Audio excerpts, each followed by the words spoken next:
इयत्ता 10वी विषय इतिहास. प्रकरण पहिले. इतिहास लेखन पाश्चात्य परंपरा. स्वाध्याय.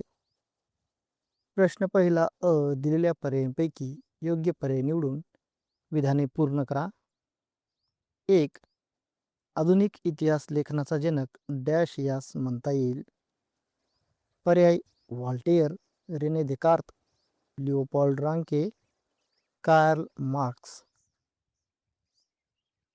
उत्तर व्हॉल्टेयर. 2. आर्किओलॉजी ऑफ नॉलेज हा ग्रंथ डॅश याने लिहिला. पर्याय कार्ल मार्क्स, ब मायकेल फुको, क लुसियन फेबर, ड व्हॉल्टेयर. उत्तर ब मायकेल फुको.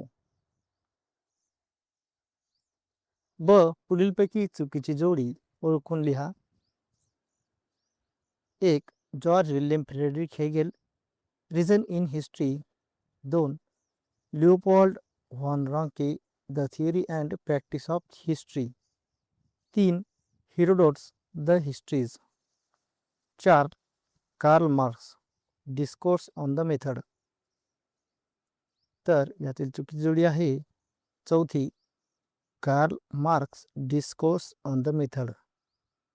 या जागी जोडी असेल कार्ल मार्क्स, दास कॅपिटल.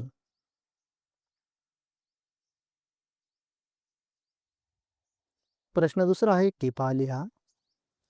1. द्वंद्ववाद. उत्तर. द्वंद्ववाद ही संकल्पना जॉर्ज विल्यम फ्रेडरिक हेगेल यांनी मांडली. कोणत्याही घटनेचे आकलन करण्यासाठी तिच्या दोन विरोधी बाजूंचा विचार केला जातो. या पद्धतीत प्रथम सिद्धांत आणि नंतर त्याला विरोध करणारा प्रतिसिद्धांत मांडला जातो. दोन्ही सिद्धांतांचे तर्कशुद्ध विश्लेषण करून समन्वयात्मक सिद्धांत मांडला जातो. इतिहासातील घटनांचे स्पष्टीकरण आणि आकलन करण्यासाठी द्वंद्ववाद उपयुक्त ठरतो. 2. ॲनल्स प्रणाली. उत्तर. ॲनल्स प्रणालीचा उदय 20व्या शतकाच्या सुरुवातीस फ्रान्समध्ये झाला. या प्रणालीने इतिहास लेखनाला नवी दिशा दिली. इतिहासाचा अभ्यास केवळ राजे, युद्धे आणि राजकारणापुरता मर्यादित ठेवला गेला नाही. हवामान, शेती, व्यापार, तंत्रज्ञान, दळणवळण आणि सामाजिक जीवन यांचाही अभ्यास महत्त्वाचा मानला गेला. त्यामुळे इतिहासाचा सर्वांगीण आणि व्यापक अभ्यास करणे शक्य झाले. प्रश्न तिसरा आहे पुढील विधाने सहकारण स्पष्ट करा. 1. स्त्रियांच्या आयुष्याशी निगडीत विविध पैलूंवर विचार करणारे संशोधन सुरू झाले. उत्तर. स्त्रीवादी इतिहास लेखनामुळेच इतिहासाकडे स्त्रियांच्या दृष्टिकोनातून पाहिले जाऊ लागले. इतिहास लेखनातील पुरुषप्रधान दृष्टिकोनाचा पुनर्विचार करण्यात आला. स्त्रियांची नोकरी, रोजगार, ट्रेड युनियन, सामाजिक संस्था आणि कौटुंबिक जीवन यासारख्या विषयांचा अभ्यास सुरू झाला. त्यामुळे स्त्रियांच्या आयुष्याशी निगडीत विविध पैलूंवर विचार करणारे संशोधन सुरू झाले. 2. फुको यांच्या लेखन पद्धतीला ज्ञानाचे पुरातत्व म्हटले आहे. उत्तर. मायकेल फुको यांनी इतिहासाची कालक्रमानुसार अखंड मांडणी करण्याच्या पद्धतीवर टीका केली. त्यांच्या मते इतिहासाचा उद्देश अंतिम सत्य शोधणे नसून भूतकाळातील स्थित्यंतरांचे स्पष्टीकरण देणे हा आहे. त्यांनी इतिहासातील बदलांचा आणि ज्ञानाच्या विकासाचा अभ्यास केला. म्हणून त्यांच्या इतिहास लेखनाच्या पद्धतीला ज्ञानाचे पुरातत्व असे म्हटले जाते. प्रश्न चौथा पुढील संकल्पना चित्र पूर्ण करा. युरोपातील महत्त्वाचे विचारवंत Renee Descartes, व्हॉल्टेयर, Michael फुको, Karl Marx. प्रश्न पाचवा पुढील प्रश्नांची सविस्तर उत्तरे लिहा. 1. कार्ल मार्क्स यांचा वर्ग सिद्धांत स्पष्ट करा.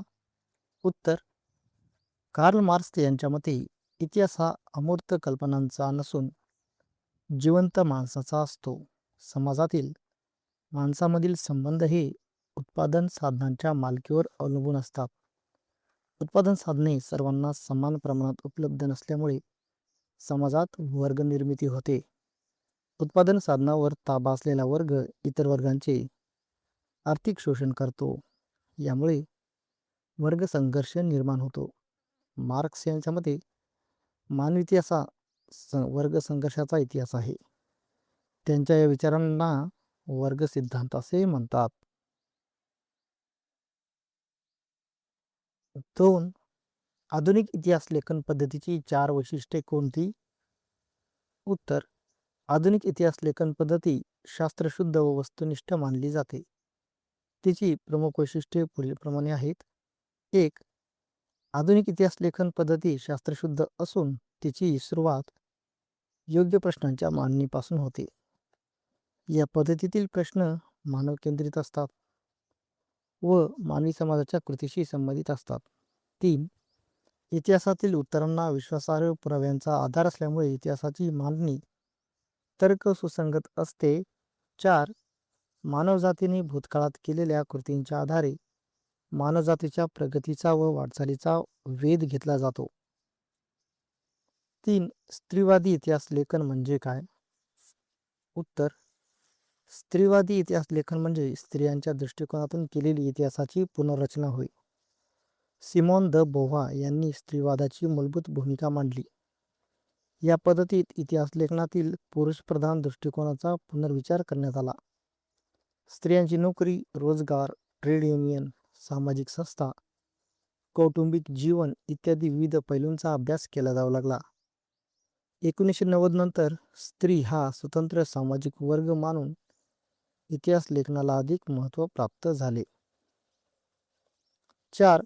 लिओपोल्ड व्हॉन रांके यांचा इतिहासविषयक दृष्टिकोन स्पष्ट करा. उत्तर: लिओपोल्ड व्हॉन रांके यांनी इतिहास संशोधनाची चिकित्सक पद्धत विकसित केली. त्यांच्या मते मूळ दस्तऐवजांच्या आधारे मिळालेली माहिती सर्वाधिक महत्त्वाची असते. ऐतिहासिक घटनांशी संबंधित सर्व प्रकारची कागदपत्रे व दस्तऐवज यांचा कसून शोध घेणे आवश्यक आहे. अशा पद्धतीने ऐतिहासिक सत्यापर्यंत पोहोचता येते असा त्यांचा विश्वास होता. त्यांनी इतिहास लेखनातील काल्पनिकतेवर टीका केली आणि जागतिक इतिहासाच्या मांडणीवर भर दिला. त्यामुळे इतिहास लेखन अधिक वस्तुनिष्ठ व शास्त्रशुद्ध बनले.